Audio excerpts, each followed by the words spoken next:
Okay. Sorry about the headphone thing. That's all good. Keep messing up. Oh, I was gonna think of topics. Did you want to? We should just go. Yeah, we should just go for it. Just go. Okay, so we're doing a little different here. Well, different place. Well, actually, do I want to start with that? I don't know. You want to start this time? Oh, so I don't know who started it last time. Oh, I mean, we were in a conversation, but yeah. It's always weird. Thank you for the liquid death. Yeah, you're welcome. It's just water, guys. No beer. I love that alcoholic drink, man. Isn't that funny how like when people like in movies they would do that? They're just drinking, they're just like ASMR. People probably would love that. That's an ASMR. You gotta be quiet for that though. Yeah. You do it now. Gonna make the bubblies. Hold on.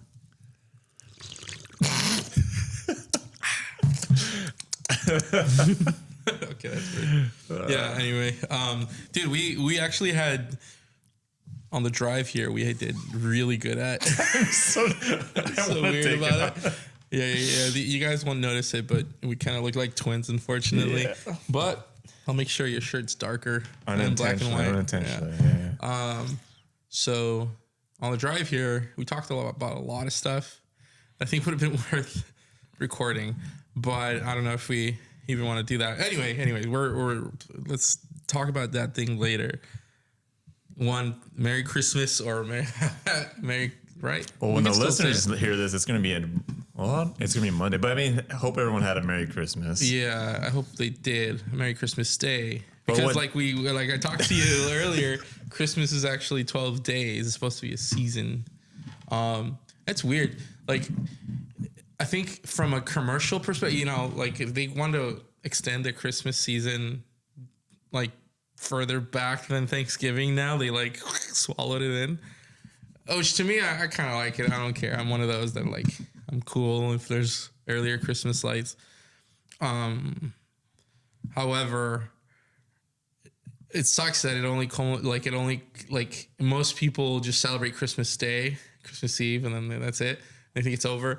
And I think from a commercial perspective, from a kind of economic, or like, I think it would benefit every business if it were treated as the season, actually every day until it ends, which is January 6th.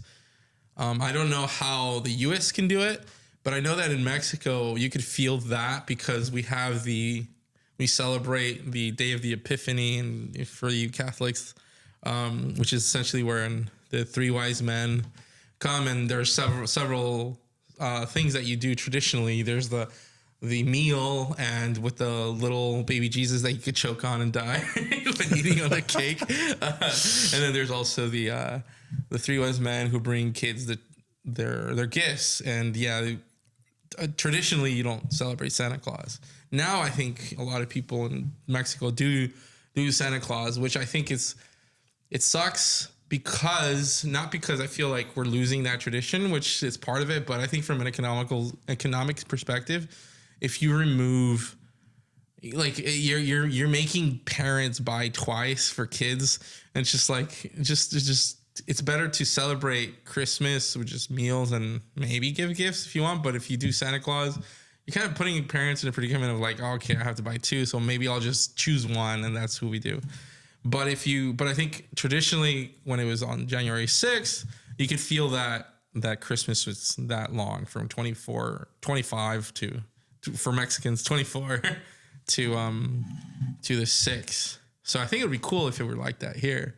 So yeah, Merry Christmas. That's all it's to say. Yes, it's still Christmas season. Yeah. No, when Sam brought that to my eyes, I'm like, that song. What is it? The 12th day of Christmas? Or I forget what it was. Oh yeah, there's that song. It's proof on the first day of Christmas. My true love. Yeah, that one. The heck, I thought it was just Christmas Eve and then Christmas, and like you said, like it's done. But like for like my family, like it's just the Christmas is over from there. But it makes sense. 'Cause, I mean, I would like the Cambria like Christmas lights mark. I don't know if you've seen the Cambria Market, whatever it is, where they do the lights, and it lasts until like the first week of January. Does it? Yeah, so it makes sense.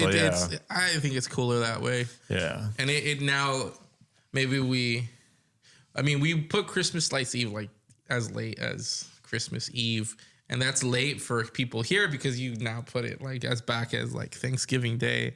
But like really, that's Advent season, which is part of the holidays, you know, like it's supposed to be more somber, but also looking forward to something from a traditional perspective. Anyway, that's boring stuff. It's not boring to me or a lot of my Catholic friends, but yeah. No, it's cool. I mean, it's cool that you enlightened us with that, because I think, like you said, like myself and maybe others probably forget that. Yeah, that it actually is a 12-day like. Oh, well, the reason why I brought that up to you on a drive is because you felt bad that you were sending a late Christmas card. I'm like, that's still Christmas, man. Yeah, so I was sending to one of our friends that lives in Washington, and I sent him a little card to him and his family with like gift cards for his kids, but I was like, oh Sam, like this is gonna be late, and I'm like, oh no, dude, it's this, like, dude, it's 12 days of Christmas, it's technically not late. I'm like, all right, cool. I don't feel like a total douche. Yeah. Well, yeah. What'd you do for Christmas? So people don't know, like I have a really small family, just me, my brother, my mom. Like we exchange gifts, we watch football, watch basketball. Pretty much it. Like nothing. I want to say nothing too eventful, but like I don't take it for granted because, like I said, like this possible like last time being around here, like for the next 2 years, like I kind of hit me. I'm like, okay, like I'm gonna suck this up because I would like to like come back for the holidays, but I mean, depending where I'm at, like I could still be on the Central Coast or I could be in another state, but you're last time I talked to you, I know the answer to this because we talked about it in the car, but last time I talked to you on the podcast, I think you were going alcohol free, right? I actually don't remember. That was over a year and a half ago. I mean, I wanted. It's so weird to say this. Like a year, I know, but it don't feel like it was been that long. It feels like it's been several months ago, but whatever. Well, I mean, doing this, but like people don't know. I've interviewed Sam for like one of my projects for kinesiology, and then so we've talked here and there, and we also like we've texted a couple times like little things here and there. But other than that, yeah. Did I mention the other episode that we actually recorded 2 extra episodes? And then none of them got released, so yeah, my bad. That's my fault. Because like I think I was about to go to Poland. Like I told Sam, like, oh dude, so how was this? I was gonna say Sam Luis Miguel concert. Yeah, the Luis Miguel. But then let's do a podcast. Let's do a podcast. Like, all right, cool, let's do it. There's a lot of things that I had to say. I don't know if I want to really repeat them, but sorry, there's not available. And then we did a second one not too long ago. I think it was during your summer vacation. I think it was during the summer. No. Yeah, I think so. Yeah. Yeah. Anyway, okay, so. The reason why you said alcohol free, but did you drink for Christmas? No, I actually didn't. I actually don't. So like for me, I don't really. I don't know. I don't want to say like I'm like done drinking, but it's like I told you before. Like for me, I have to drink to like I want to enhance the moment. Like if it's something I'm gonna remember, but it's like those are like Christmas and stuff like that. I don't care to drink for. But we used to. Me and my brother used to like we used to have like a glass of whiskey and kind of just like chill. But. I don't know. For me, it's like I haven't really had the need to like want to drink. Like I won't say I won't stop in drinking, but it's like I feel it's because I've gotten a busy schedule where like I've gotten used to like not drinking because I want to take advantage of the next day and like yeah. Well, I mean that's you drink to get drunk. But. Yeah. So like I want to say that I get that way, but it's more of I rather reserve that for a day where I'm like okay, like I found a trick. Well, not a trick, but like for me, when I'm eating like a good like fat steak or something really red meat, I've noticed that if I fill up on that and then have like whiskey or even wine, like it doesn't affect me. Or at least I could go for a really long time without ever getting affected by that. And I think there's studies on like there's no traces on your liver or your kidney like with anything affected by alcohol because of the food. Yeah, there's several studies, and I'll have to pull it up. Maybe I'll put it in the description on the YouTube channel. And yeah, we're on YouTube. Oh yeah. If you guys haven't seen our Instagram or like YouTube, like Sam put us on YouTube, and it's kind of cool. I mean, I was like, oh crap, like because I think for the longest time, I know Sam like there are some like obligations where like Sam didn't want to be on there for good reasons, and then. I just told Sam, I was like, hey, we're going to put this on YouTube. We're going to make a reel of this. And you're like, oh, yeah, go for it. I'm like, oh, I did not expect Sam to say that. But all right. Like, Let's do it. Yeah. We did our first reel. did the first reel on Instagram. You put us up on YouTube. I took that clip and then I made a. Yeah. It was exciting. I didn't think we would get as many views as we did. I thought it was just gonna be like me and you watching our own shit, pulling Kanye. You're like watching yourselves on the big screen, like, oh look at me. Oh my god, that's so. Like, I can't believe Patrick said that. Yeah, Like, one of the reasons why we have two individual things here is because we listened to each other. We hated it. It was like, oh shit, should not have done that. But anyway, Yeah. Hopefully now we're not as annoying. we're trying to get better at it. But Yeah. Like I was telling Sam the last week's episode, I felt like I was like a schoolgirl being excited again. I couldn't stop saying like, and then like I was like, oh dude, Sam, I gotta stop my slow my speech down, and so it's like we're relearning to do it again, but it's exciting again. Needless to say. Yeah. You said 3 likes since they said like too many times. Did I really say like? No. It's like I gotta quit. I gotta quit. Honestly, I don't think anyone notices it as much. You pointed it out, so I started counting. As soon as you said it, it's like, okay, how many is he gonna say? He said 3 likes. I need like time to like electrocute. You know there's the. Yeah, I could have someone that's annoyed by your likes. Maybe have them have a button that electrocutes you. Like me for every like that I. Yeah. Oh, damn! I always derail shit. So I talked about YouTube. We looked, but before YouTube, what the frick did I say? Maybe before? drinking or like. Oh yeah. No, well, I don't know. I'll just put it on the description. The whole alcohol thing, the study. Hopefully Yeah, for sure. Yeah, and the ID maybe that's the better way. Can you do me a favor and hand me my phone? I want to share with you something. You know who G.K. Chesterton is? Oh. Well, a friend shared it with me because I told him like G.K. Chesterton. Yeah, he's an English writer. Oh, and Abby's calling. Uh-oh. Pause.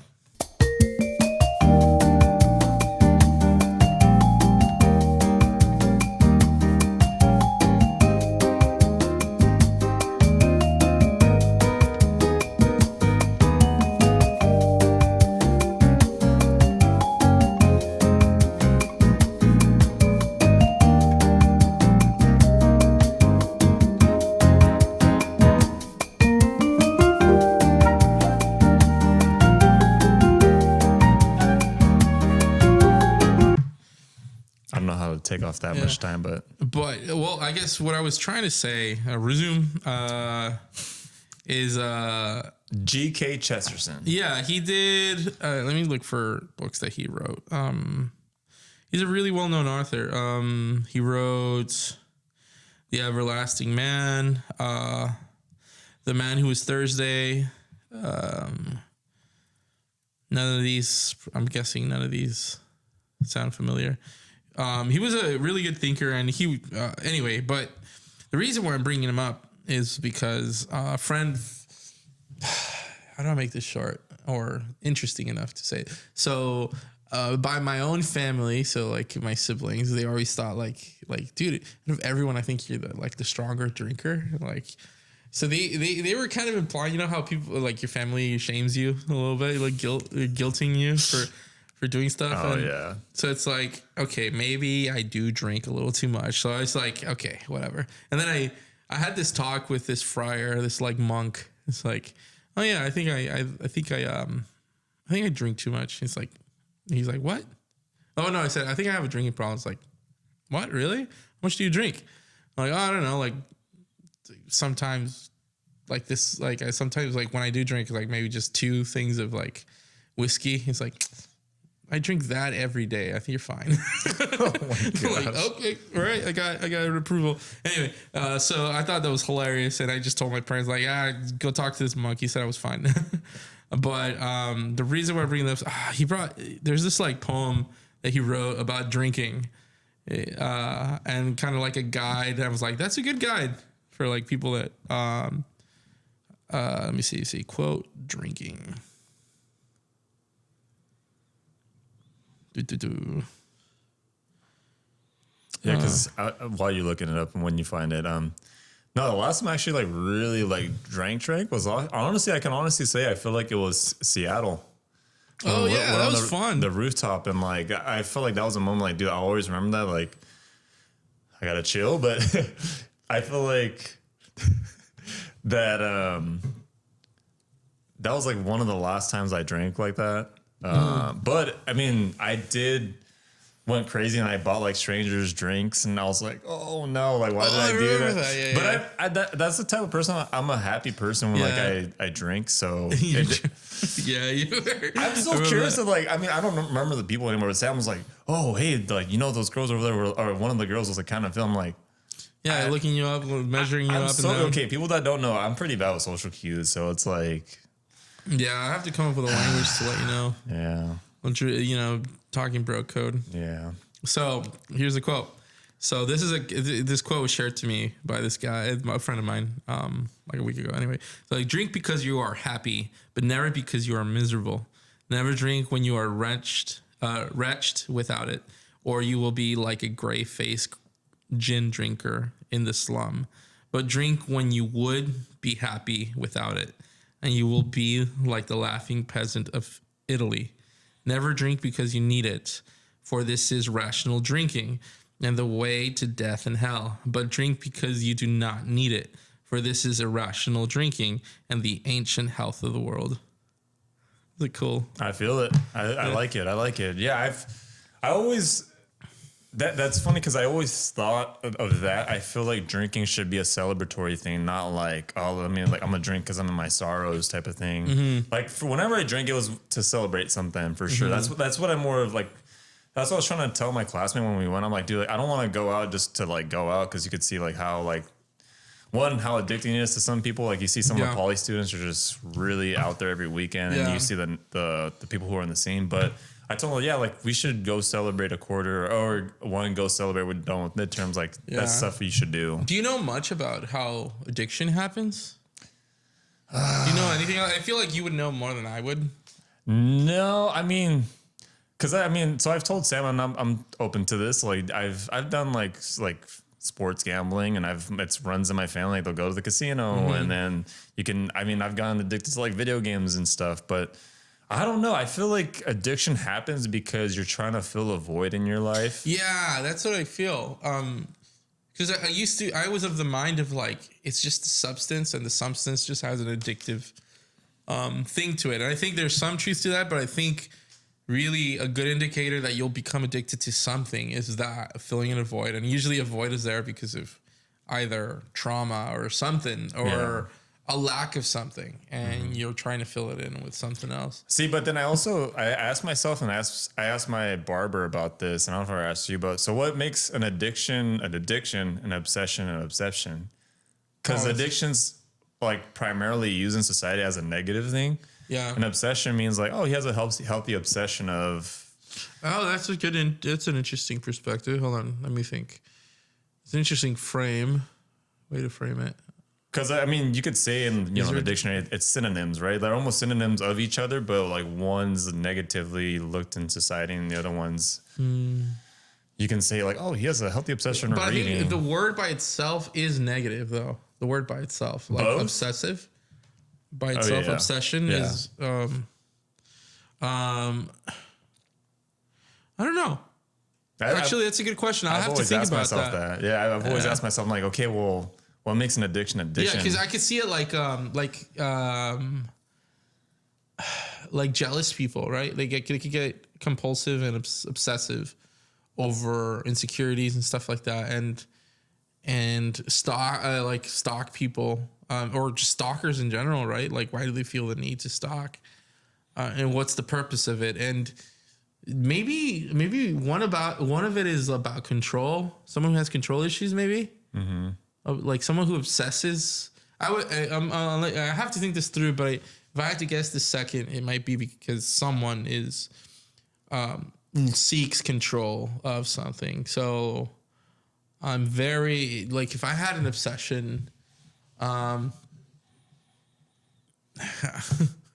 I'm not perfect, but I know I might have something that I can think of. But right now I can't think of anything. Like I think for you, you told me. I mean, it could have been an obsession, but didn't you have a point where like, oh, I would buy DVDs, like, Oh yeah. I was compulsive about buying movies, or like I felt the need that I needed to collect movies, and just I think that was kind of a borderline thing. Like it could have been because I've been in situations where I have money. It's like, okay, this money shouldn't be spent on this, but somehow like I had this impulse to buy something, and it felt like shit by the end. The good thing is that I could return them, so I would return them. But sometimes I put myself in situations like I'll return them tomorrow, and that's just what I echo in my head, so I could keep it the next day and just not do it, right? And so, yeah, that was pretty bad. But I'm right now in retrospective, I do have a collection of movies that I feel I've curated over the years. And I'm actually now at the point where I'm looking through them. It's like, okay, what movies are not worth having? And then just kind of splitting them apart. Because I think I do have, maybe that's another type of obsession where I want to feel like I'm curating everything in my life to make sure that I have the things that are intentionally something that speaks to me and that I like to have, you know? So, but I always frame it under like I'm just trying to be intentional, but maybe it's another word. I'm just obsessive over being perfect in some way, you know. So I don't know. Yeah, that's weird. I always wonder, like, I don't know if someone like one of our listeners tell us like maybe a clear distinction, but I just think maybe an addiction's when if it affects you negatively or affects someone else negatively too. And I think obsession. Like you said, I think you can. It's a borderline thing where it can easily become an addiction, but I don't know, it's hard. But I was thinking about to myself. Like, Remember? Oh, did you see that episode of Joe Rogan and Theo Vaughn recently? The latest one. Theo Vaughn talked about addiction, and he said that inherently, like drugs, or when you're addicted to something, you're trying to harm yourself, which I thought was an interesting thought. Like, it's part of it. Like when you want to take drugs and or like drink alcohol, like he believes, or he said something like he believes that like there's something about it, like it's part of that addiction is you want to hurt yourself, whether it be like subconscious. I thought that was interesting. I don't know if that's true, but I thought that was interesting. Like if you're addicted to something, like, yeah, I think there is some sort of like, because I was thinking about, I'm trying to think of like for men, I think maybe like I'm trying to like if porn were part of that, you know? Oh, that's absolutely like, yeah. I think like maybe there's like there's something inherent where there's a hateful thing about that you as a man have, and sometimes like you go to porn as like a way like I don't care about myself too much. I don't know. I'm trying to tie it in. I know that it feels real in that context. I just don't know how to tie it with like porn addiction or something, you know? So that rang to me a little bit. So I'm just trying to think. No, I think that's one thing guys aren't like willing to like talk about is like they have addiction to porn. Like, oh man, like this is a natural thing because I can like learn moves and I can try them. Like, it's like, okay, like bro, it's kind of when you have to like log on every night to like actually like, get off to something. I feel like it's different, you know? Like, yeah, that's where I feel like that's when it's an addiction. But I just to tie it back because I remember this was like 2 or 3 years ago when my mom broke her leg. It was a really tough time because then like work was on me. My mom broke her leg. Really tough time at school. I was doing full-time work, full-time school. And I was like, you know what, dude, like I need something to distract myself from like everything that's going on in my life. It was just overwhelming. And so I easily got like addicted to video games. And I remember it was like over like a holiday and I was playing like Call of Duty and I was playing this ranked mode and I just like lost it. And it made me forget about everything. School, my mom was injured. Like it felt great. Like it was a distraction. Like, and that's what was cool about it. But at the same time, I was like, oh crap. I literally I think I gamed from like 6 o'clock at night and then I like the next morning till like 7 a.m. because like I was so like, oh, like it's addicting. Like I get it. And I just thought to myself, like, wow, I just wasted a whole day just doing this. And I felt so selfish, you know? And at that point when you felt that did you have an urge to like, fuck it, let's do it again? Yes, I went through That's the worst, so man. many That's moments so where it was the like worst. 1 o'clock, 2 o'clock. Like I should stop. I'm like, no, I'm still winning. Like let's keep going. I do that with some like shows sometimes. Unfortunately, I don't watch shows anymore, but I can. I know I have it in me to do something stupid like that, where like watching the show, it's like, what's one more? What's one more? Especially those shows that are only like freaking 20 minutes. It's like I'll end up those are even worse. Like when I watch The Office, like who knows how long I would spend just sitting, not doing shit. It makes you feel so terrible, man, and you hate yourself even more the next day. Like, But it's weird because like you don't feel like that in the middle of it, right? Like you're like, oh, this is like you don't even think about it until like you're done doing that. Yeah. Whatever it's like watching porn. You just won't let yourself think about it, and like it's creeping in that thought. You just like you push it aside, like fuck, like dopamine. Yeah. Like I don't care. Yeah, so it's like, but I think bad. I mean we might have like a couple listeners who probably could like key on to like addiction and stuff. But I feel like for sure. the main thing is I feel like you're trying to cover up or fill a void in your life that's happened, and like it's maybe a coping mechanism in a way, or for you to make yourself feel better, and so you have to watch porn or play video games or watch that TV show or movie and totally forget about what's going on in your life, and it feels good for the moment, but then you look and like, and when you're done with it, you're just like, dude, I feel like a sack of shit. Like it's just it's not the best feeling. Like no, it's not. Yeah, it's like that. I mean, I'm like the guys thing is like I wonder if girls had this too, but I wonder if any of our girl listeners, you know, like I know you maybe your wife may listen, but it's just do girls have this feeling too, where it's like it's us guys we have it's called post nut clarity, but I wonder. Okay, so you never heard of it? So like a lot of people, I mean, guys and like it's from the male perspective, but they say like after you're done like having sex or orgasm, like all of a sudden you're like your mind's clear. Like they saw that's why they call it post nut clarity, because like you're like, oh. You'll be like, damn, I should have never done this. Or like, oh. Yeah, okay. So I wonder if girls ever get that either, you know? Like just, maybe some of our listeners can help us out, but I wonder if like girls have that. But I don't know where I was going with that. Yeah, no, that's I wonder if they do. I've actually never thought of that. You're right. There is this, to me, that's the moment where I feel a lot of shame. Actually, no, I feel a lot of shame during the process, because like something in me is starting to hate me more and more and more and more and more, and I could start feeling it. But it's the post that you just like, fuck, it's like guilt and shame, and it's just like you want to I haven't gotten to the point to kill yourself, but you could get in dark places, you know, after that. Yeah, it's pretty bad. Yeah, that's something that I guess we could talk about more for sure. But I didn't expect us to like. But I like that we went this road, because it was this is not expected. Yeah, because me and Sam on the docket, we were just like, we should talk about this, and like we didn't. This was totally not on the thing, but like I'm glad we talked about it, because.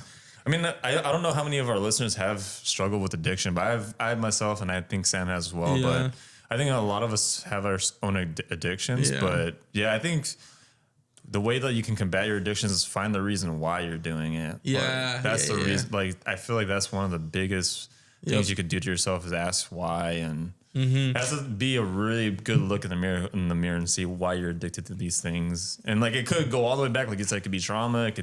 It could be something happened to you. But So all that to say, this New Year's, you should have a drink. We just don't get drunk. We should go to Washington again. You know, go on the rooftop. And I say let's go to Idaho next time or something. Dude, somewhere you invited me to Alaska. I'm like, that was awesome. Dude, I'm totally down to do something like that. Like, I want to go to a different state and experience something. Yeah. Man.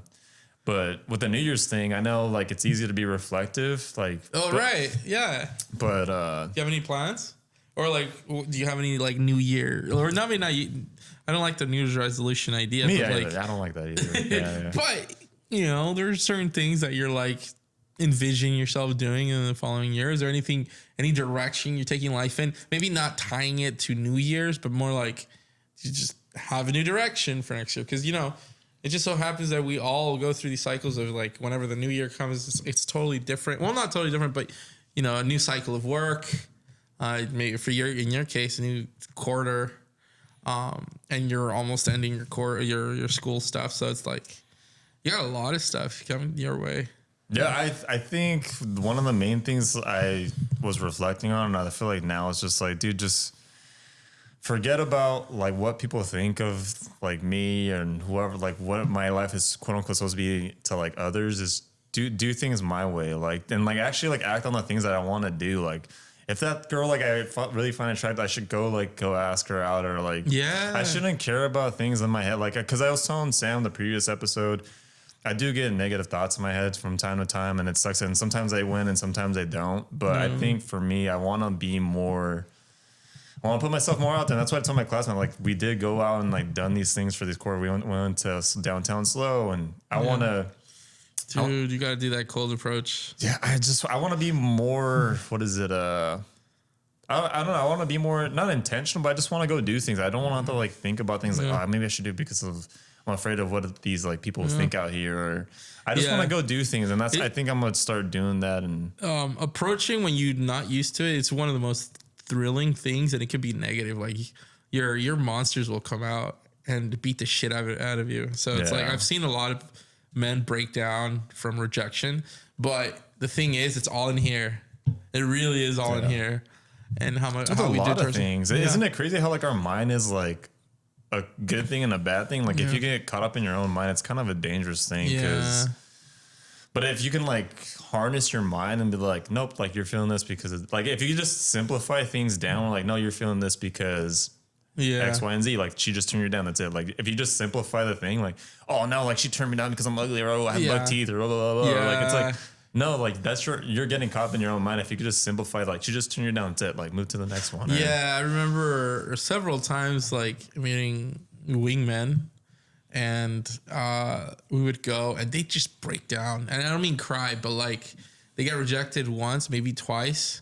He's like, I tried it, didn't work, and then they just stay in the car and like, no, you can go.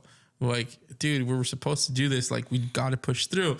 It's like, he's like, I'm not you. I'm here. I'm going to stay here. I'm like, all right, I'm not going to do anything. But, you know, it's the thing about the thing to me, it's like, if you're committed, you have to push through. We knew that you might not get good results, and you don't get good results all the time. But like at the end, the thing you have to think of is you're working on yourself. So if you're working on yourself, you better know that like if these demons come out, like you're supposed to be fighting against them. So for this guy, or for these people, that these demons come up when they get rejected, and they just kind of like allow them to get consumed by it. And it's just like, it's just tragic. It's like, dude, you're so much better than this. And really all they said was no. Like, yeah, some of them are rude, but like, you got to learn that that's their problem. It's not yours, you know? So like, don't let them get to you, you know? So I don't know. No, I think that's one thing where people take things too personally, you know? They think like, oh, that no is like directed towards them, like in their whole entire life. And like, they're saying no to like the tiny inner child in them. Like, no, like you're not good enough, Sam. You're like, so like that all phases of your life is like taken, like if you do take it personally, like, that's what I'm saying. Like I was thinking about school and stuff, and I remember, so my classmate's 22, and it's just crazy how like in different parts of life, like for me, like I'm older than him, and he would let an exam affect him so much. And like, I'm like, dude, it's just one midterm. Like, dude, it's fine. And he's like, no, man, like, dude, I hate this professor. Like, dude, like if the semesters or the quarters are gonna be like this, like, dude, we're all kind of fucked. My bro, it's just one midterm. Like, just let's flush it down the drain. Like, it's weird how you're saying, like if his mind, it affects him really bad. And then for me, it's like since I've gotten like academically dismissed 3 times, I've like I had we went through the worst and the good. Okay, we have the advantage that we did it at somewhere that we felt safe to do that, right? But anyways, continue. The benefits of being in a community college, I feel. Anyway. No, for sure. I think it is community college, but I think it is good to have it at that level. But I think it like you're saying, the guy where he kind of went in his car and like folded and let the demons get him. I feel like when you don't go through those hardships, like you're basically just running into it. Like when we think about a video game, I'm like experience, like he's just running in there without any armor. But like the more that you train yourself, you actually like earn points to get that armor. And so now like, oh crap, like the girl told me no, I'm like, okay, cool. Like I just blocked it. Like I think you're not gonna automatically get to that place where like you're gonna be bulletproof or things just deflect off of you. It takes time. You have to be put into those situations. This is true. Yeah, no, yeah. Maybe I was a little harsh. No, you're fine. But I'm kind of flipping it to like where like my classmate is like he's failed. Like he's only failed. Like I failed. Like my classmate's like, I told her my whole story. Like, oh, like I told her this. Like, so, oh, Patrick, did you fail like any classes? It's like, were you not listening? Like, I got academic dismissed 3 times. My GPA was a 1.7, and I rebuilt that back up. Like, that's why when I fail a class or I fail a midterm, it doesn't like bother me because I know everything's gonna be all right. Yeah. So I think that's what you were trying to instill that in that guy. That is interesting. I do think that it does feel like a superpower once you like, you know, the feeling. And then you just like, you brush it off. And that's what I mean with, I mean, I bring up the whole like approaching anxiety thing because I think that's for a guy, that's one of those like top anxiety feeling things. Oh, believe me. If you can conquer that, even if you don't like, the aim should, like, it would be cool to like, if you approach women for the sake of having that kind of superpower, like working on yourself, I think that's actually the better way to think of it when you do approach, because then you're more doing it for yourself rather than for like just getting girls or whatever.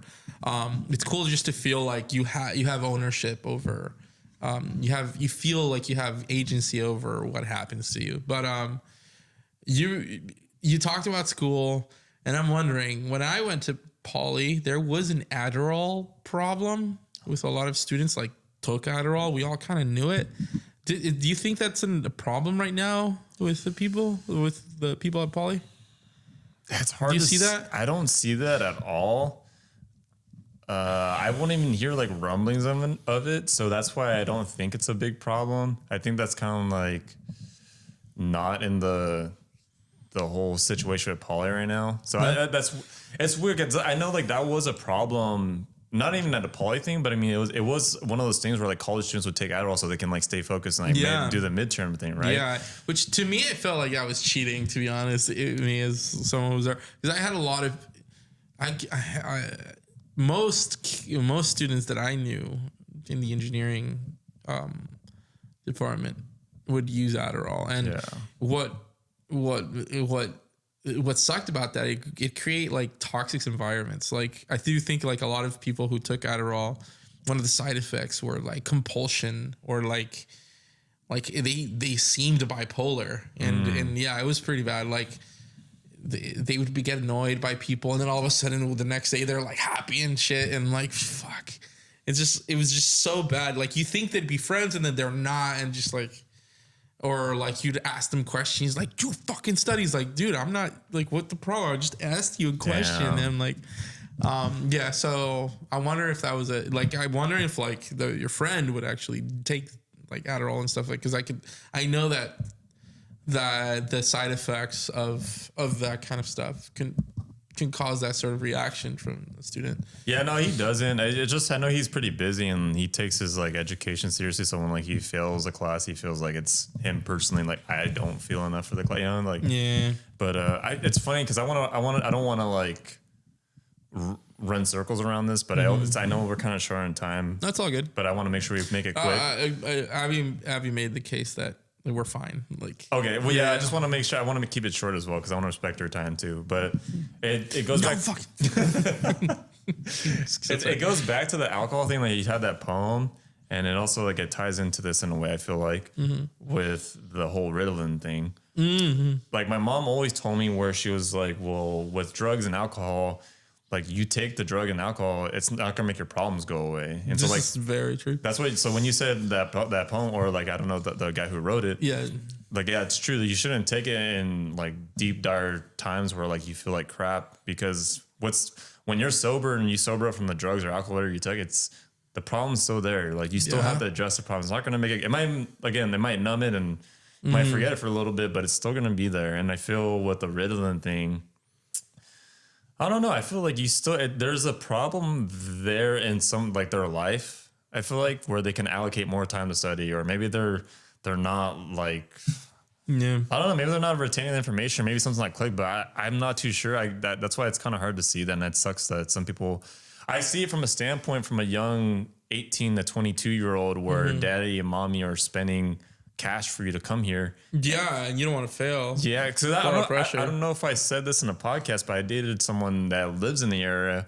She works for the 1-800 hotlines here, and I don't know if I told you this. Yeah, but I think so. I think this is got to be the same person. yeah, I might have told you off camera, but so I dated this person, and so she works for the hotlines here, and she said she told me. So you believe it or not, like a lot of the people who call the suicide hotlines are like people from poly because they feel so much pressure to like pass these classes. And so actually, I mean, again, I'm not going to say the name and people probably won't know this person, but like, yeah, we had, so you get emails when you're at poly, and we had another person that committed suicide at the beginning of the month. And it's kind of unfortunate to feel so much pressure from school. And that's what I wanted to tell my classmate. Hey, like, dude, this is, like, if you just fell in a midterm, this is just a midterm. It's not your whole life. Like, yeah, but it was funny. Didn't you and I think like back in high school, like your education is everything. Like this is it. Like this is. I don't know. I didn't feel like it was framed in a way that you're gonna ruin your life if you mess it up in college or something like that. It wasn't framed. Or no, it was framed that way. Yeah, for sure. I feel like even the school system made it seem that way. You know, but I think like a lot of us that stuck around and kind of like avoided that and thought like we couldn't do it.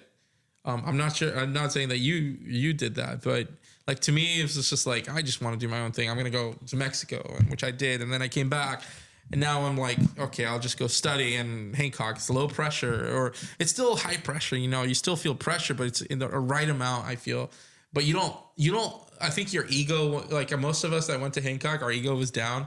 So it's just kind of like, all right, we're just going to try. And if we fail, it's like, it's not going to cost a lot of money or whatever. So I think it gave us a perspective. Once we went to poly, it's like, yes, this is not that big of a deal, you know? Like, I think that experience allowed me to not have to have the feeling to have to finish poly. Cause that's, you know, I got offered a job and everything. And it was not that hard for me to like say, yeah, it's fine. Fuck poly. Well, no, I don't mean to insult poly, but I'm just saying, like, I guess it's me more like F that system that thinks that like I'm a failure if I don't finish, you know? So it's like that. I don't know. That's something I was thinking as you were saying.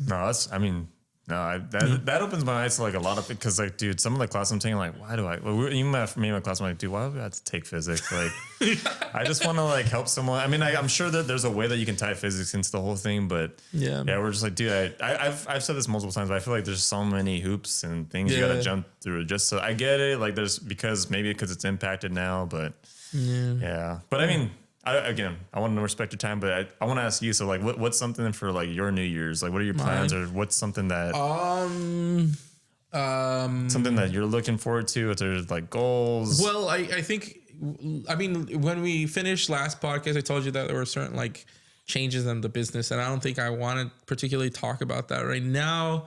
But I could do say that we have like we've built a lot of assets in our business that I think we're going to start focusing on like selling those products instead of like doing services, which is our business is service based. So you contract us to do service, but we've built assets that are scalable that you could like make into something that could generate, like we could sell by itself and generate money that way. So I look forward to doing the marketing for those things.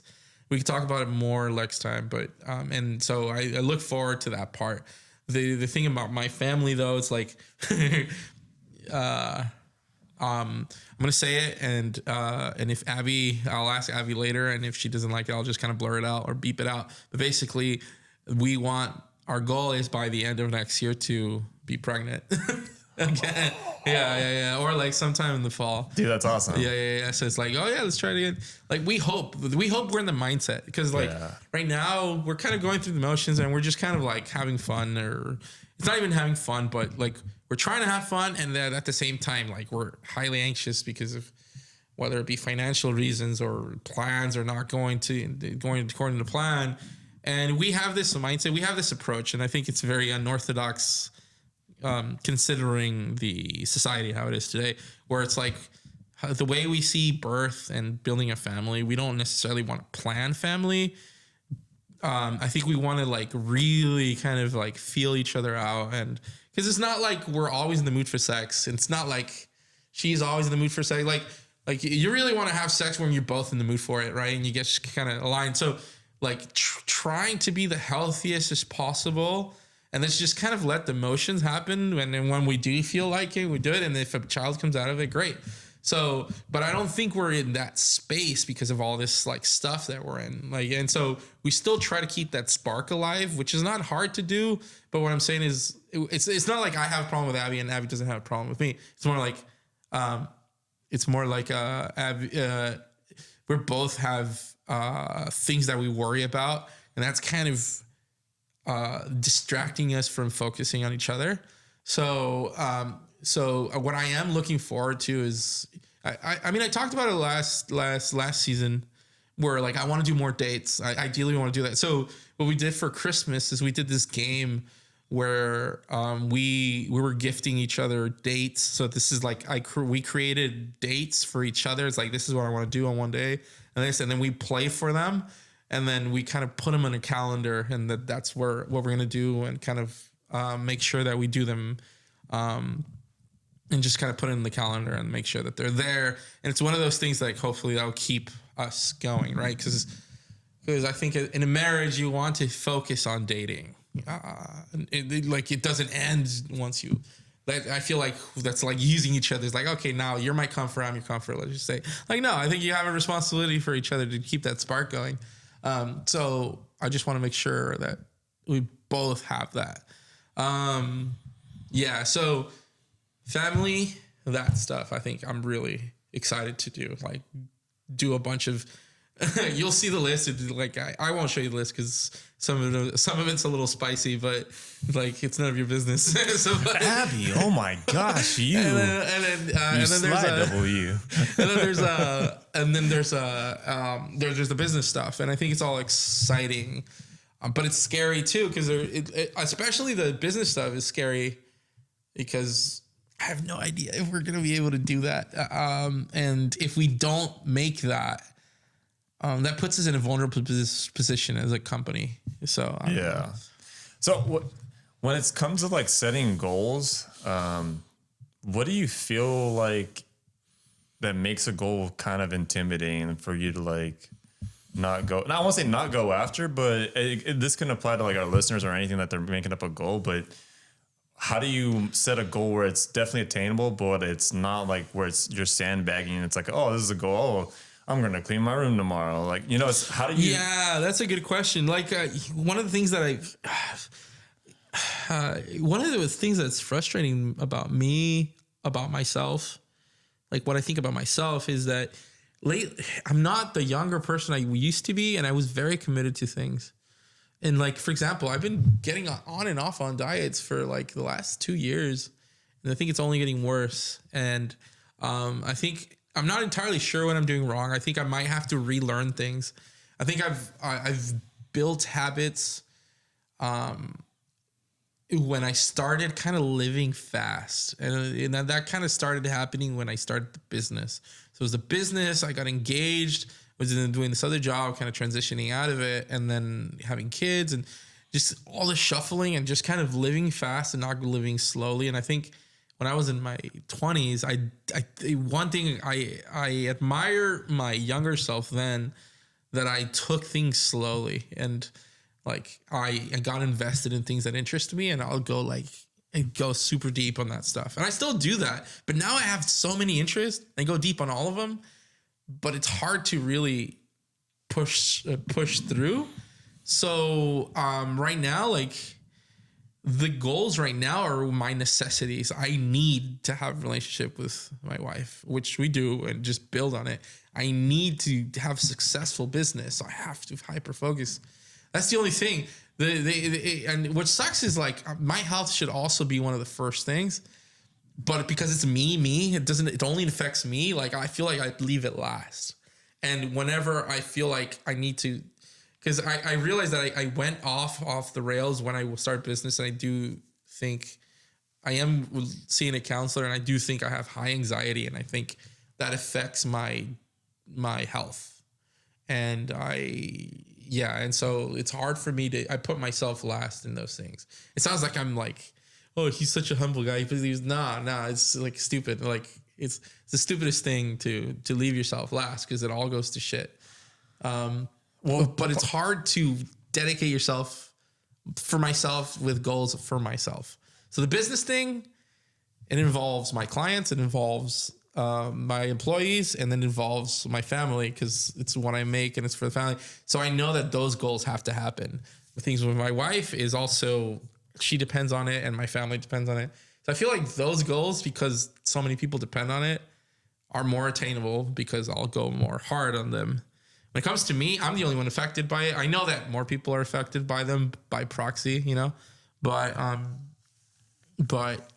put that last. See, so one thing, I mean, I know it's kind of like we're veering off onto the goals thing. We'll get back to it, but it was something that I saw like on YouTube, maybe one of the shorts, but it's one of the like the work culture, like the hustle culture. Like, do you feel like, I feel like there's a certain point to where like, I know it's different when you have your own business. So like it's totally different, but it's just everything else where like, well, you got to hustle until you get to the spot and blah, blah, blah. And like, wait till you get to this, like you got to keep hustling. Nope, not good enough.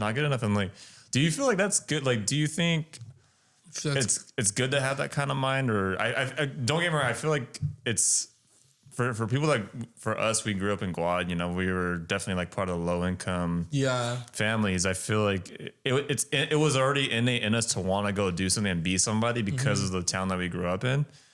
But do you feel like there's a negative thing to that where? Yeah, I'm trying to think of, I can think of a lot of things. I'm trying to put them together. Do you have any thoughts on it already?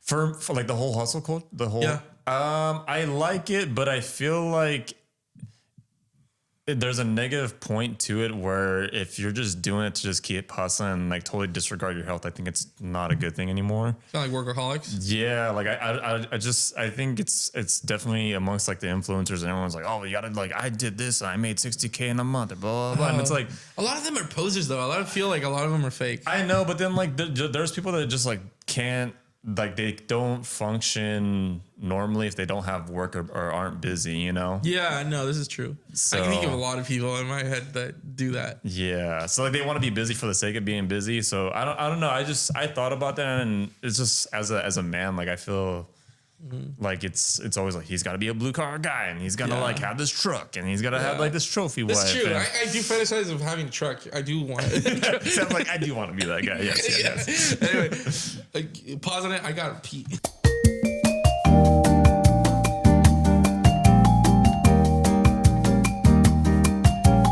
All right. So just want to tell you guys, you know, it's great to be back. You know, it's great to be doing this again. It's just us. It's just us, you know.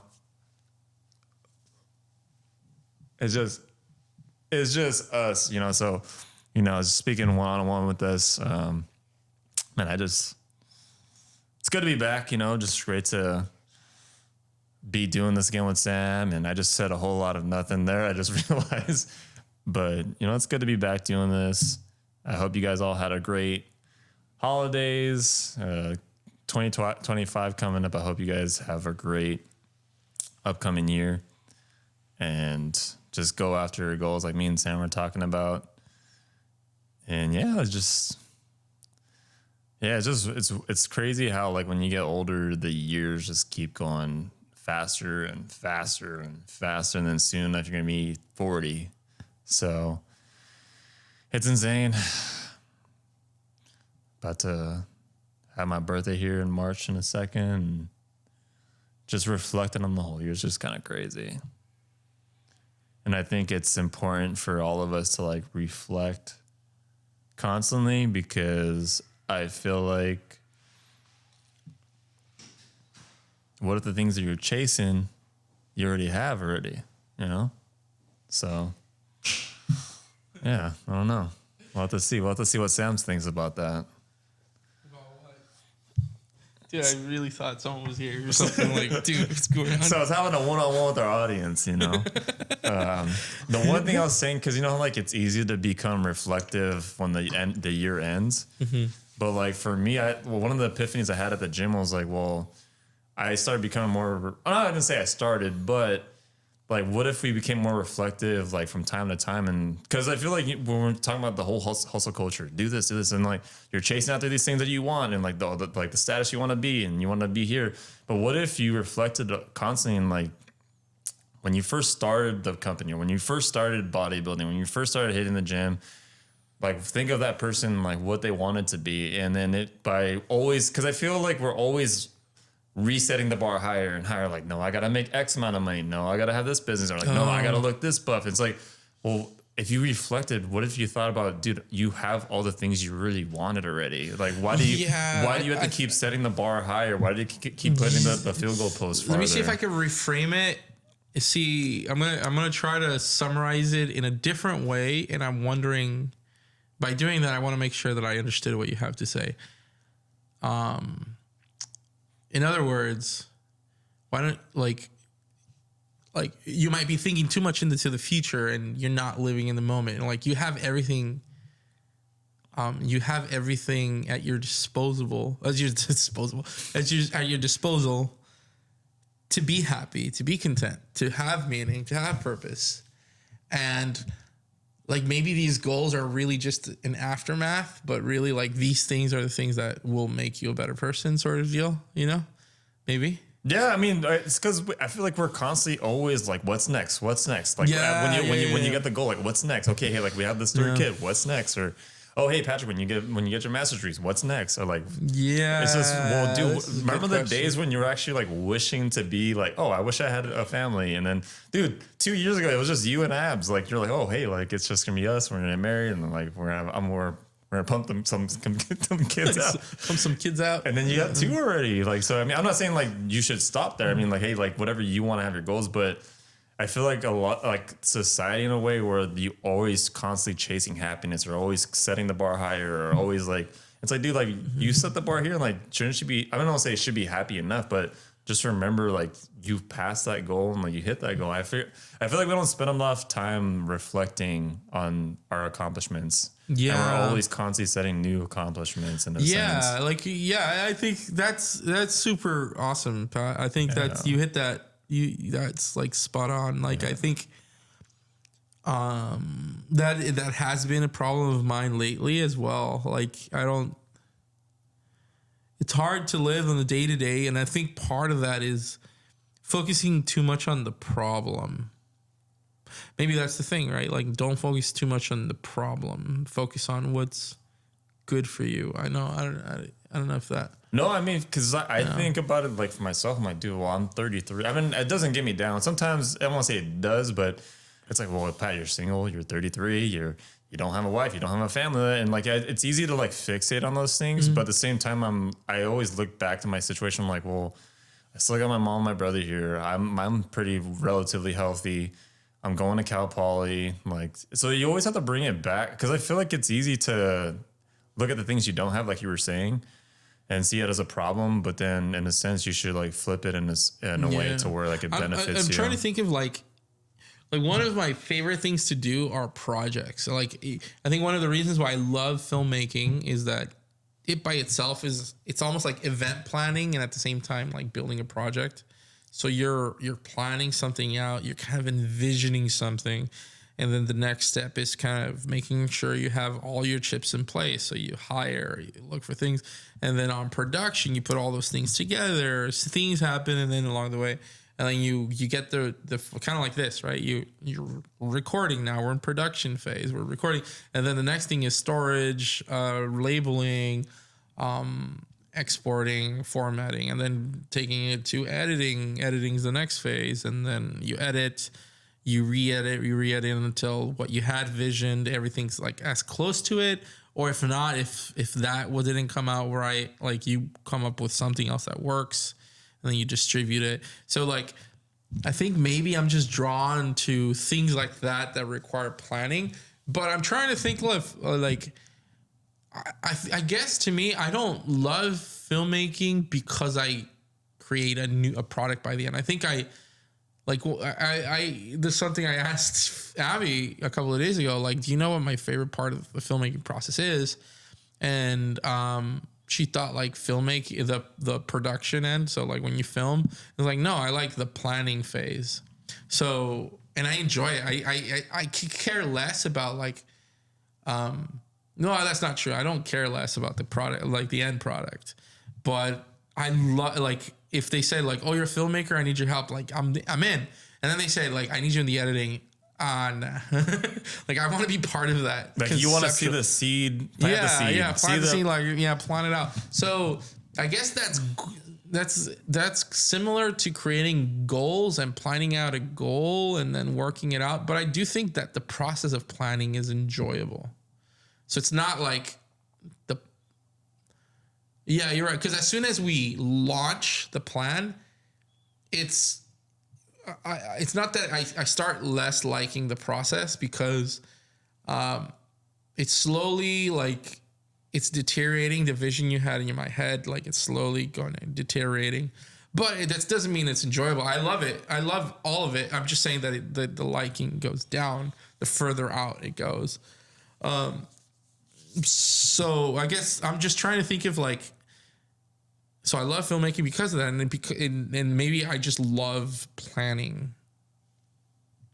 and like envisioning and things like that. But that by itself is creating goals along the way, right? Like, do you know what I mean? I'm trying to say like part of planning is setting goals. So, no, but that's kind of part of the problem. I don't know, maybe. Yeah, I think I get what you're saying as far as like how you're saying filmmaking is like planning goals. Mm-hmm. And I like how you said it, how like if someone calls you to a project and like, hey, I need you for the editing, you're like, I don't really care for like it doesn't land with you. It doesn't stay, like you want to be part of like something that grows into something like, oh crap, like that's that's freaking awesome that we saw. Like where if it's just like, oh, okay, like it just feels like you're not doing something not meaningful, but like if you're just used there for the editing, you're like, I don't want to do that. So I feel like for you, when it's like editing and being through the whole process, like you were saying, I think there is something to relate back to the listeners. I feel like when you make a goal and like you don't reflect and like celebrate the goal, I feel like it's because it's a goal that you were just kind of like not doing the goal for yourself, or it doesn't mean anything to you. You're just wanting to do it because society, or like it's just a typical goal like everyone else does. So yeah, I feel like you're onto something as far as maybe why some goals are. Yeah, but I think like you're more right in the fact that there's something lost in when you plan, because like your eye is on the prize and not on where your feet are at, right? And so it's kind of like you're training yourself to always see the grass on the other side, almost like and that's.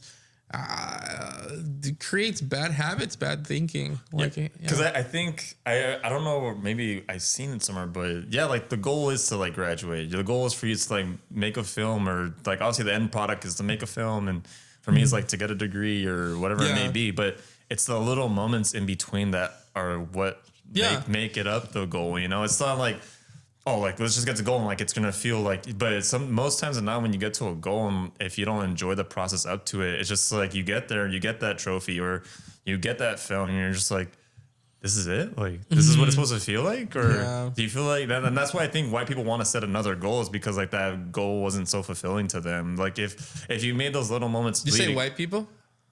What? I think you're getting paranoid, dude. I thought I heard white people. No, I said maybe that's why we set a goal. Like we set another goal. Oh, white people. Why people? Yeah. I got you. You know, us Mexican and Filipino. This is why Mexican and Filipino set a goal higher because like we're insecure about living in Guad, and so we want to outlive our insecurities and want to be this rich person. And no, I'm just kidding. But I think that's why a lot of people like set a goal and. Like they don't celebrate that goal because maybe that goal wasn't what they felt what it was supposed to be. But I know we're short on time, but I want to wrap this like New Year thing up. So because I know we have a bunch of other topics to talk about. Yeah, I wanted to like talk about. Well, we both wanted to talk about Guad. Yeah, I just want to have one like New Year's thing. But like, what was one thing in 2024 that you were really that stood out to you? Obviously, I know what it is, but I want to hear from you. I mean, having our second kid was a big deal. Yeah, it was. Yeah, that was quite the moment. I talked about him on the last episode, right? Yeah. And the feeling about yeah. Another thing is, I mean, I love my daughter. I mean, I love them both, but like my daughter is seeing her reach milestones and saying words and her personality coming out. It might actually tie well with what you were just saying about goals and like the moment, like really like what really matters is them, my family. Like I have my work, like, and I feel like part of like it's so important, and I want to do. I like to me, it's like I'm doing them for them, and I want to leave a legacy behind, and I want to like leave them something, and what to think of me. But then when I go to my children, it's like, dude, this is all I could ever want. Like, you know what I mean? Like, Yeah. they're there, and it's like that. Yesterday I saw A Christmas Carol. You know that story by Charles Dickens, Ebenezer Scrooge. I never know how to pronounce it. Yeah. That he gets visited by three ghosts of Christmas. Anyway, but there was a moment where he sees the woman that he was engaged to, and she tells him, and he's really into his career and making money, and then she's just kind of sad that he kind of lost him to his second love, which is success. And then she says, like, what is she, when she's about to break up with him, it's like, would you marry me even if we were poor? You know, like would you not be happy with me? And he couldn't like say it, something like that. And then he couldn't say it. He's like, I thought so. And so he lets him go. And so I just thought like, that's deep. Cause like, like I asked myself, can I just be happy with what I have? You know? So and I look at my kids and I'm just like, yeah, they're the best thing, the greatest thing I came to have and make. And really, I kind of had no hands on it. And I mean, we went through the process. Abby and I had no hands on who she is. I mean, we influenced her. She's under our care, but she's like her own person, and she's growing. And it's just like Abby and her, it feels like she was given to us, and now it's up to us to like mess it up. And so we have to protect her, you know? So yeah, that I think 2024 was that. Like it's all my kids. And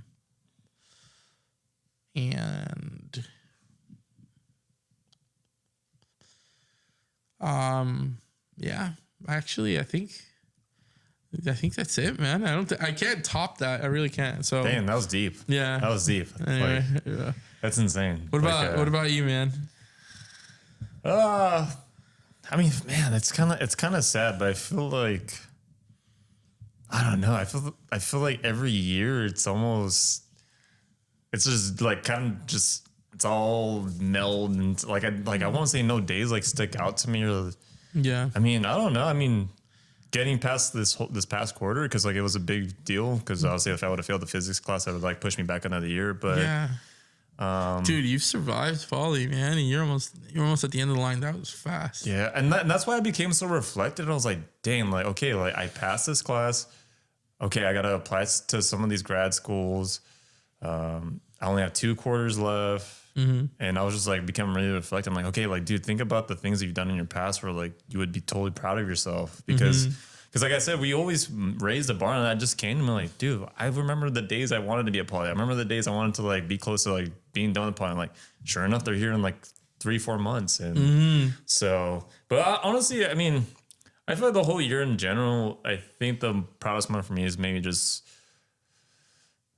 learning a positive self-talk with myself, and like becoming a stronger positive voice within myself. And I feel like a lot of us, I mean, I don't know a lot of us, but I know some people aren't taught that positive voice, especially like for myself. And I feel like I finally have that voice within myself now to like be okay. And I don't know, because like I've talked about last episode, but I feel it's easy to be caught up in the negative voice, or like you described it, the in the, I don't know, the society where the guy got succumbed by his demons and Yeah. couldn't overcome it. But for me, Yeah. I have that voice now where I can actually combat it. And Yeah. Yeah. Well, here's a good one. What has been the darkest moments 2024? oh man, we're gonna get so emo on. It's all good. It's all good. Well, I mean, Where you are can. you? You can The darkest moments of 2024. Man, maybe is it because of like the seasons? Or like I feel they always say like there's is it a seasonal like depression that happens around the wintertime? Is that what's? Oh, it could be. Yeah. So I mean, like I've kind of experienced it the past couple of months, but I just feel like it's it's just like you said we talked about last episode. You're like, oh yeah, like living with your family can bring a lot of stress, and it's just it was with my mom, but it's just like it's stuff that I feel like it's not childish, but it's just more of like a kind of. It's a yin and yang. Like, I mean, again, like I might not be here for the next 2 years, but then like, okay, well, you got to appreciate your mom more. And so like, it was just over like a little scuffle, Yeah, but I gotcha. it kind of got to me. But like, luckily I am so experienced when we're talking about being experienced where it doesn't affect my work. Like it doesn't affect my work. It doesn't affect my schooling. Cause before, dude, I don't know if I told you, but dude, at Hancock, I failed a class and I was going through a breakup. And I dropped out of the class and I was like, dude, like, why did I do this? And then like, I just went through a recent breakup before going to poly. Yeah. And like, thank God I have like a way more better strength in handling that. Cause the older me, like, oh crap, like you're about to graduate and you're going through this breakup. Like all this just like, and like your mom broke her leg and all this stuff just weigh on me. I could have easily just folded, but I feel it's and that's the only thing I could tell with people. It just comes with experience and don't give up on yourself because like you just learn I hate to be like but it's just you do learn something every experience that you get, whether it's a person, a situation, being in a relationship. There's something to learn from it, and you get better from it as well. So So I think it's just that. I think just in the dark moment. Yeah, I think it was just the past couple of months. It was a little different just because like of school but I think I just went through it for a little bit. It's getting out of it now. So what about for yourself? I can't point out a particular day either. I did have dark times.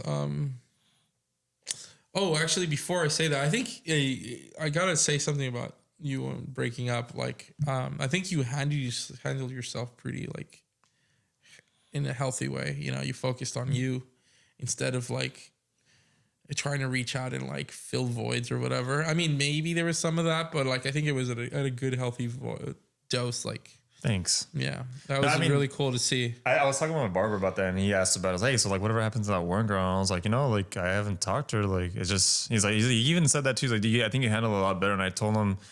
We both agreed. I feel like the first like ever breakup, I know it's so monumental to you. You're like, my life's over. Like this is it. Like it really screws with you. Yeah. But after each breakup, you get better at processing it. And and I'm not gonna say I did it all by myself. Like I had help from the friends of like my friend Steven. Like I don't know if he listens to this podcast, and I hope he does because I haven't talked to him in. And he was a big he was a big proponent of, like helping me get over it because he saw me go through the ups and downs of it. Like you saw a good amount of it as well. So I'm not saying you guys did, but he was there for me like ever since the beginning, like doing my bodybuilding shows. And that breakup did mess with me for sure. It was just a lot. And then you were there for myself. So I think you had a good circle of support for sure. And that's what I'm saying.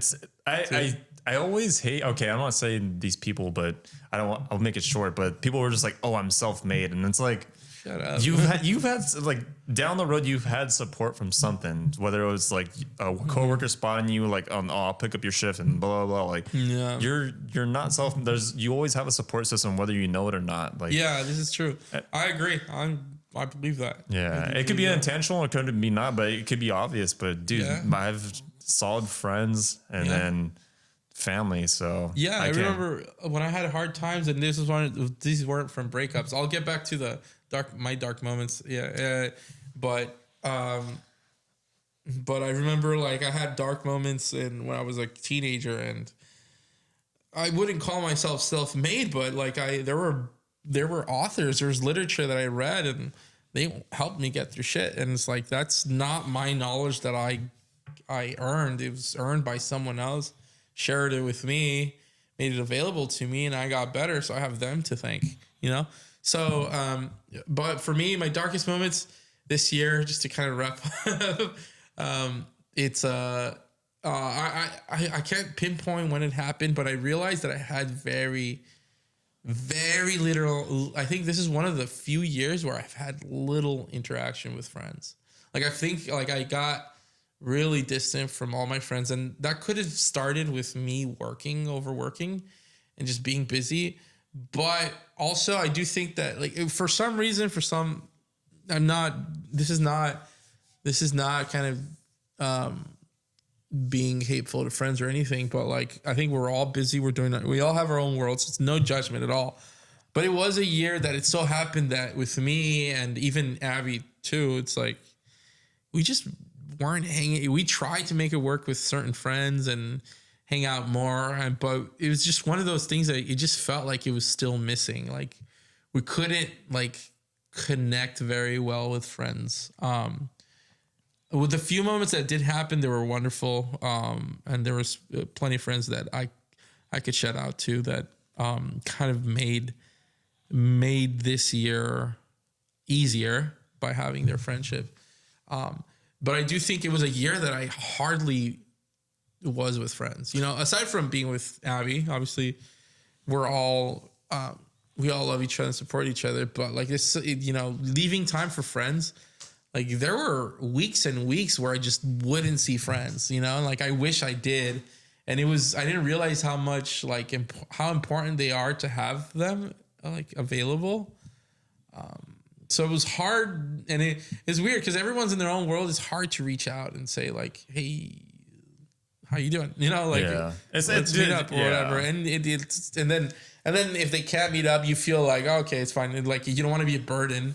And then you don't ask again because you don't want to be a burden because you know that, you know, so it's just one. But I knew that like I was putting myself in a ditch because I wasn't seeing friends. It's good that you brought that up, and I don't want to like shy away from like, I definitely like want to talk more about it because so like part of it, what is it that made you like feel like that was a dark one? Is it because you felt guilty that you weren't contacting friends? I think I just wasn't spending time. I realized that I needed someone to talk and I just needed to see more caring faces, I guess. But I mean, I think it's gonna be a perfect segue into like what I want to talk about next. I feel like this would be like our only topic, and I want to touch on another topic. But yeah, I think we do have to cut it short. Yeah, so I mean, but I mean, this could be for like the next episode. But unfortunately, we concede it. Yeah, the one thing it's just I remember I reached out to one of our friends. And I shot out a text. I'm like, hey, how you doing? So I'm not doing too well. I have like a bunch of like health concerns right now. And like, I made sure like, for whatever reason, like something told me to text him. And I was like, you know, part of me, I could have said like, no, you're me. Like you said, I could have been a burden to him. But part of me was like, no, it's only a text. Oh, okay. It's only a text. And so I'm glad I reached out to him, and then long story short, he told me, he's like, dude, I'm so glad like you're the only one that kind of really checked up on me. Like no one really like checked up on me. I'm not saying that you need someone, but sometimes it means a lot when someone's actually checking up and that. Yeah, this is true. I don't blame people for not doing that. I did try to do that with certain friends actually. Now that you mention it, I'll be like, I'll just call them up and say, how you doing? And it's usually those that I know that can't meet me or come with me or like they're not available. I'll just call them up like, hey, how you doing? Yeah. You good? And we just talk a little bit on the phone. That's it. And it actually, I mean, nothing beats being in person like this, but phone call, actually, hearing their voice is really good. Yeah. And I just feel like maybe it's like to relate it back to the listeners and to myself, like it's so easy to self-isolate. Like, and like you said, you said, it's just easy to like, okay, I'm just going to work. And I want to talk about this, but I just don't know how much time we have. But me and Sam were talking about this car, but like it just comes with aging, like age. I feel. Oh yes, aging. Yeah. Like it's okay to like, hey, like if you don't contact your friends, I don't want to say it's okay, but people know like they have their obligations, they have school, they have work, they have a family at home, and it's okay. Like people understand if you can't hang out with them, that's fine. Like, but I think it's the unfortunate ones where like friends become strangers where they don't contact each other anymore. Yeah, and like, and I feel like we need more. Like, I feel like in this day and age, it's easy to just self-isolate because also we can just have our phones. Like, oh, hey, we see them on social media all the time. Like, what's the difference? But it's like, no, like, having in-person like talks, hangout dinners or whatever, those are things like you're not going to get back when we're in the grave and you're just like, man, I wish I would have spent more time with Sam. Or Yeah. that's why it's so cool to be doing this, man. And that's what I was telling the listeners, you know, when you dipped off to pour out that liquid death out of you. I was saying like, it's cool to be doing this again because I feel like for me, it's just, I don't have a lot of friends. I mean, I have friends, but I know like they have jobs or like they have kids, and I know I have a classmate here at Poly, and being at Poly is awesome. And I have somewhat of social life here, but nothing beats like having your own little circle of like friends where you can feel yourself. You don't have to like be uptight and be somebody I'm not, or like it's just I can be myself around Sam. We can shoot the shit here. It's just something about it where it's also like therapeutic, it's soothing, it's whatever you want to call it. It just feels great. Yeah. Super necessary to be healthy. You know? Most definitely. I think it's funny that we had so many topics that we wanted to talk about on this episode, and we did none of them. I know. But sometimes that's how it goes. That's how it goes. I'm not. I don't think we made a mistake. I like the topics that we talked about. You know, it was interesting. It was cool. I actually liked the road we went. You know, it was an unbeaten path. Like it was cool. Yeah, very cool. Well, I think that'll be it because I think I gotta go. No, it's all good. We want to keep it short, but we did not do that. So no, we did not. But sorry, Abs. Yeah, sorry. Sorry, Mama Solis and Papa Solis. Dude, it was really my fault. But anyway, so yeah, I got a lot to explain. Yeah, thanks for doing this. Yeah, no, thank you. We'll see you guys in the new year. Yeah, see you guys new year. See you guys in the new year. Later, guys. Laters.